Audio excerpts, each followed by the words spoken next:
My dad's coming up for Thanksgiving. It'll be the first time I've seen him since my mom passed away, and that was in February of this year. Lots of stuff that's happened over the last 2 years. One day I'll probably just go down the list and let you know, but I'm going to see if I can't maybe record some of his stories and stuff like that he likes to tell me.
What would be fun?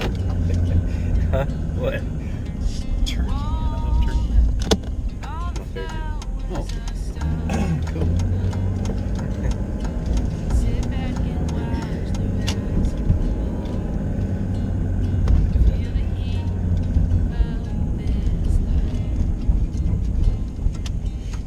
Don't worry, I'm gonna reveal everything. I'm not going to say anything. Nothing. You can ask all kinds of questions. I'm just going to go. Oh, okay. Well, No, the reason I'm doing it is because, you know, when Mom passed away, I don't have any video or any audio or any pictures of her or anything. I got that now. I can now that everything is settling down, I can pull all that stuff out and everything. I got videotape and everything. I just need to convert that over to DVD. That'll be easy to do. I've got the setup there to do that with and everything. I mean, this is about you. So about me, Yeah. a man of mystery. The cool thing is these cameras have stabilization built into them, so they'll So they don't bounce all over the place. yeah, they won't bounce you. They'll keep the well, they will, but you won't. It won't be like somebody running down. Like this all over the place. Yeah. So, When you were growing up, what was your favorite toy? I don't really remember. I like my bicycle. I had a Schwinn bicycle, it was black. And it had two, what do you call it, baskets, you know, those side baskets you put on the back side. Had that on there. Saddlebags. Well, they were actually it was actually like the, you know, the basket you put on the front of a bicycle, the seal, the metal one. It has like a, it's like a, what do you call it? Well, it'd be like a regular basket on the front of your car. It was made of steel, okay? And it had, and then it came out with, you had two of them you could put on the side, rear side back there. They're big enough to put a briefcase in on one, and a briefcase in on the other, and I put that in there. On that, your grandpa, he kind of snooped around and found out what kind of bike we wanted and stuff like that. So he got those for each one of you. Yeah, each one of us had one order. Each different color. Well, the baskets were all the same color. Okay, the bicycles were all different colors. Mine was black with white trim. Little Albert had a English racer because he wanted an English racer, like a 3-speed. Was what was available back then. Is that like a 10-speed? Oh, nowadays it would be. Had like gears. Yeah, it had gears.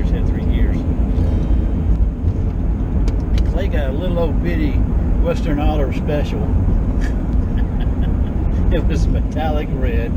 It had like a little tow seat on the back of it, and he had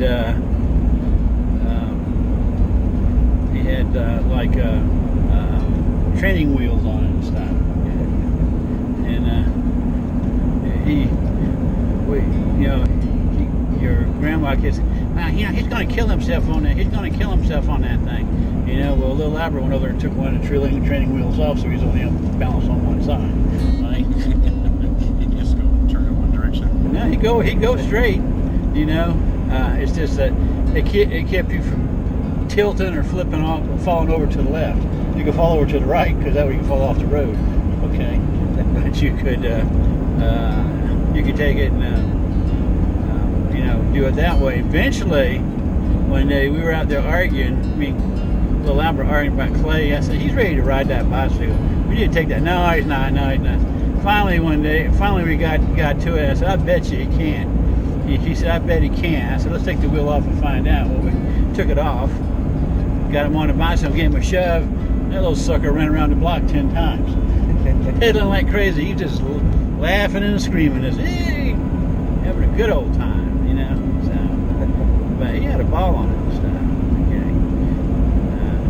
We did all kinds of stuff like that. I had a little a robot that ran around in a little car, and you take the top of the head off, and you could program it. It had like little different yes and no's on there. You could program it and stuff. And I used to have that thing run around all over the house, and you're like stuff. I said, "You get that thing away from my leg!" It just go all around like that rumble you got there. Yeah, it would do that. I remember you got me a toy tank one time that kind of did that. Yeah, your mom didn't like it. She threw it away. Oh, is that what happened? Yeah. Now that's what do you want? I says it's well the gun is messed up on it. I said I can make a gun for it that looks real. Just leave it alone. Came back one day, couldn't find it nowhere for a gun. But I said, well, I threw it away. You didn't really need it. That was one of the neatest toys in the world, boy. Yeah. So, but we did all kinds of strange things when we were growing up. I got pictures in there of you probably don't remember them, but of Lisa and Lana when they were little kids at Christmas time. We had an aluminum Christmas tree. Okay. I remember. Yeah. We got. No, that's not the original one you saw there, but it was a lot bigger than that. It went to the ceiling in that front room. It was all silver looking. It was all silver, reflective and stuff. And then Grandpa went out and bought a bunch of red satin bulbs. These were like styrofoam with red satin on the outside of it. Then the next year he got a bunch of blue satin, and the third year he got a bunch of green satin. So every year we had a different tree. Now, can we have a real tree? That is a real tree. It's an aluminum tree. So we'd have a different color tree every year for a while. And I'm not sure. Well, I think it just finally wore down over apart or something there. I think last time I saw something like that was in the barn in the backyard. Yeah. Grandma still had the new one. Yeah. But I think the other one was in the barn. It was all kind of had like a little bit of rust. Yeah, it's amazing how aluminum rust in it. Yeah, it's like oxidizes. It's that white powder coating on it. Yeah. Like the shaft, I think, was steel because it was that part was turned It oxidized that. Yeah. Aluminum oxide, which is white. Yeah, steel and aluminum don't go together too well. Yeah, little electrolysis and stuff. What was your favorite Thanksgiving growing up? I don't know. It seemed like all of them were. It seemed like we kind of went between houses there, either over there at Grandma's, which was on Crystal Lake Drive, which is no longer there. There was a big house and a little house. Dad had the little house built before he finished up in Chicago. He was going to electronic engineering school up in Chicago. And we moved down here. We moved in that little house. And it had one bedroom, a living room, and a kitchen, and an incomplete bathroom. If you open the bathroom door and step out, you fall in a hole. There was no bathroom there wasn't hooked up to nothing. You open it up and you can see the floor joists and stuff. All right, and so you know, if you had to go to the bathroom, all right, like a poop or something like that, you had to go next door to the big house, which is where Grandma and Grandpa and Ralph and Johnny and Sandra and all the my other uncles and cousins that are like a year, 2 years older than me, okay, lived at. You had to go over there and stuff. You had to go there and take your baths over there because there was no place to do it over there, over that other little house and stuff. Had to, you know, it was just weird the way the house was laid out and everything. And we used to sleep. Me and little Albert and Clay slept in the living room. Right, we had an old hide-a bed that we used to fold out. We'd sleep on that thing at night. Okay, and so it got kind of rough there. And if we had to go to the bathroom at night, Mom and Dad didn't want to get out of bed to go take you over there. You know, usually Mom did all the stuff like that, take you someplace to get that or the other. Grandpa didn't do a whole lot of that. When he was in bed asleep, he was in bed asleep because he worked 2 jobs. Where did he work? He worked. He had a TV shop of his own. And then he worked for another. My grandpa. Yeah. And Mom used to have these coffee cans. Well, the old coffee cans used to have a metal rim on it, right? And when you did the thing on it, took it off, you had that metal rim. And if you stepped on it funny, the rim would collapse and slice your foot off. Okay. Grandma came be bopping there one night and stepped on one of them things and sliced her toe up, boy. Oh boy, I tell you. Took her to the hospital. They sliced it. They just sewed it up and everything. And she had to hobble around and stuff. We tried to get them to let us stay at home so we could take care of her. Oh, you can't do that. What was his second job? He worked for another TV company. Another company. They're troubleshooting their schematics and stuff for them. Okay. Back then you had vacuum tubes and TVs and stuff. Yeah. You used to be able to go to a place like Rexall or didn't have Walmart back then, but Walgreens or something like that. And you'd have like a tube tester there, and you could take it, put your tube in there, and say it was good or bad. And then down below, you can take it and find a tube, pull it out, and go pay for it, put it in. Right. Yeah. Well, that fixed about 10% of the problems that people have, and then they call Dad. Dad go and fix it for them. Most of the time, the tubes would just work themselves loose. You know, if you slide your TV across the floor or something like that, it loosen the sides like that. The vibration or whatever. Yeah, vibration would just loosen it up and stuff. So he'd fix it and stuff, right? He wasn't real good at businessman when it came to his TV repair service and stuff like that. He'd take the TVs back and put them in the house and say, "There's a bill. We don't have that right now. Can you just leave the TV?" Yeah. And he'd walk out and he'd never pay him. Okay, he took it in the shorts on that a lot of times. He did a lot of free work for people who didn't have money to fix their TVs and stuff. Right? Many a time I ran wire for him. I mean, this is before they had regular cable TV and stuff, and he was one of the first people to get that coax cable and run it from room to room. You know. To run off a main antenna outside, you know, and I used to spend a lot of time crawling through the running wire and stuff. And when it was too small for me, he grabbed Clay, tied the rope around his ass, crawl up through there, and he'd get it on the other end, pull Clay up, pull the rope out, pull the thing through. Okay. Little Albert was one of those intellectuals. Okay, he was a smart guy. That guy would make, you know, I mean, I would say he was on a level of an Einstein or something like that, you know, because he could look at stuff and analyze it and tell you, you know, what was wrong with it and stuff like that. And when I was taking chemistry, he was real handy. He showed me a lot of shortcuts, right, and to get your work done and stuff, and still get what you're looking for and stuff. All right, physics, he could do physics in his head. I mean, he took physics and stuff. When I was in college, this was after he had died and stuff. Everything he had showed me and taught me when we were doing physics when I was in high school. I took PSSA physics in high school, and he would go through. He'd help me with my homework and stuff like that. When I took Newtonian physics 1 and 2, and nuclear physics and stuff, everything he told me just popped back in my head. And just boom, there it was. You know, oh yeah, I remember that, Mom. Okay. I kind of wish he was around when I took biochem. Biochem was kind of hairy. But it's the same thing as general chemistry. You just use your body, in organic, and well, excuse me, organic chemistry was kind of hairy. General chemistry was totally. Who the hell came up with this shit? You know. Organic chemistry wasn't too bad. It was pretty straightforward.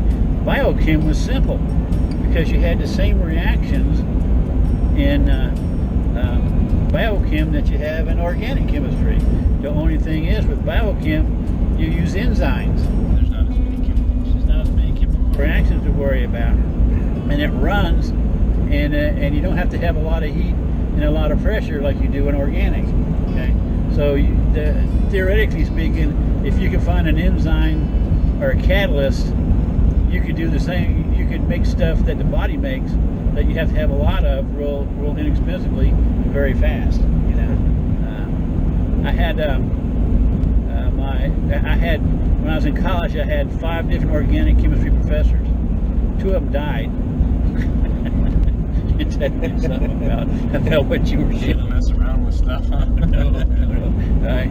Although we made some trinitropytolylene, okay, we didn't know what we was making, and one professor came up to us and says, "Yes, sir." He goes, "You know what that jelly stuff is in the bottom of that flask?" I said, "No."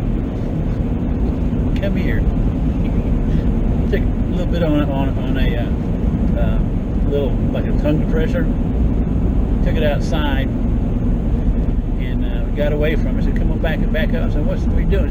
He said, just watch this. He had the class out there, and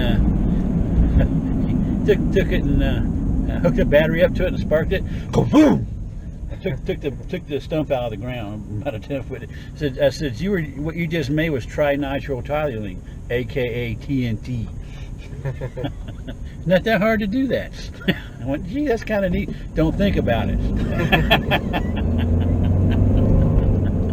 So, I'm guessing it was college, right? Yeah.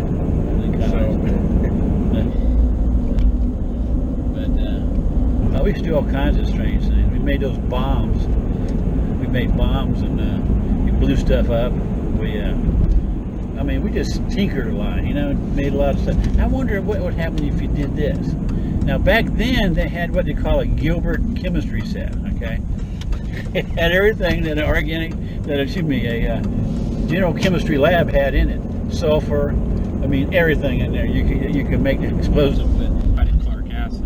Yeah, they had that in there too. They had phosphoric acid, which you don't even want to touch unless you got 2 pairs of gloves on. Okay, and you got had everything in there. We'd go in there and get the chemistry book out of the test. How can you make? They tell you how to make this stuff in there. Gilbert used to make. He had Gilbert erector sets, you know, those metal things. They made all kinds of stuff, and Dad used to buy that stuff for us. And little Albert said, "I want a chemistry set. I want a chemistry set." So he got him a chemistry set. Got him a Gilbert chemistry set. You know, nowadays it's against the law to have this stuff, but back then, or you have to have a special license to get it. Yeah, well, you have to have it stored a certain way, and have I forgot what the SD something or other you got to have for it. Tell you how to treat spills and different things like that on it. But that was something else. But that. What about Grandma? What'd she do when you were growing up? That woman. That woman had the most cleanest, most immaculate house you ever seen. She helped with the PTA and everything. She would sew a lot. She'd make clothes and stuff for you a lot. She helped. She seemed like she was always helping somebody someplace because they didn't have anybody to help them. So that's what kind of ticked me off when she passed away. At her funeral, all these people she'd helped all these years didn't come to it because they had something else to do, and that really.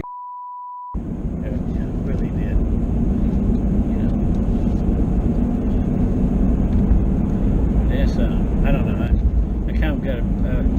bitter spot in my kind of choked me a little bit when people.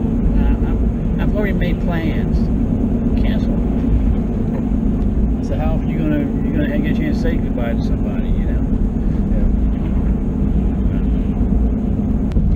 But she was pretty good about stuff like that. Something would go wrong. She call roll. Albert, Barry, Clay. Like this. You pop tall right in front of her, and you'd be looking like this, looking like. I didn't do it. Most of the time, Clay did it. He was the youngest. He's a little instigator. You know, it's like he was Mama's baby, Mama's little one. Okay, that's like when he died. I remember her saying, "He took my baby. He took my baby." You know, that kind of. You know, you don't ever think about. You know, about your kids growing up. They're always little kids, no matter how old they get and stuff, okay? And so, you know, that's something to kind of remember, you know, they're still kids. You know, they're still learning. You're still learning. I don't know. We had a lot of fun growing up. We did a lot of stuff. All right, we did a lot of stuff. You know, nowadays you go to jail for it. What's one of your favorite memories from when we were growing up? Damn, there's a lot of them there. I like going to track meets and watching you run and vault and stuff. I like Katrina doing that. She had a lot of potential. She just wouldn't listen to me or listen to when I tried to show her how to do something on that. I really don't think she wanted to do it, to tell you the truth. She was just doing it to be out there. The band would go around these little bitty, the high school band would go around these little bitty towns, you know, and have Christmas parades and stuff. I like that because Katrina would be marching in it, and you and I would go out there and sit there and rah-rah and stuff like that, you know.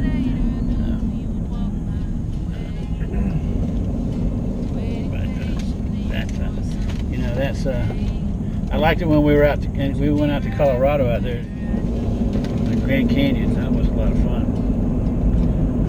Stuff. I liked going places out there and seeing things, you know, playing Tommy Tourist and stuff, yeah, and everything. Remember that time we took that hike where that supposedly petrified forest was? We climbed up the side of that damn canyon. You climbed back down the inside of that damn canyon and stuff like that. Katrina you had a backpack, I had a backpack, and Katrina had a backpack. Your mom didn't carry one, and we all climbed up there and climbed down in there, and we're looking. And those tree trunks were about twice the diameter of this car was, you know, lengthwise, you know. I mean, big things, stuff like that. And Katrina says, "Can you get me a rock?" I said, "Yeah." I said, "What rock you want?" That one right there. It was a damn tree trunk. I says, no, wait a minute. I says, that's a fossil, girl. No, I want to take it home. I said, no, you're not. You know, so I found a little piece on the ground there, gave it to her, you know. And we weren't supposed to take anything out of there, but we did. Going out there, and she goes, I'm just tired. Can you carry my pack? Well, sure. How much you have? That thing weighed 75 pounds. She picked up every rock that was in that place, okay? Every rock. I remember you dumping the bag out and her getting so upset. Yeah. That's, you know. It was almost as bad as the time I told her she was adopted. Well, kids do that to each other, though, you know. They do that to each other. She wasn't really adopted. I know she wasn't. I was there when she was born. That kind of upset her. How come there's no pictures of me? I said, there they are right there. But those are slides. I says, yeah, how about that?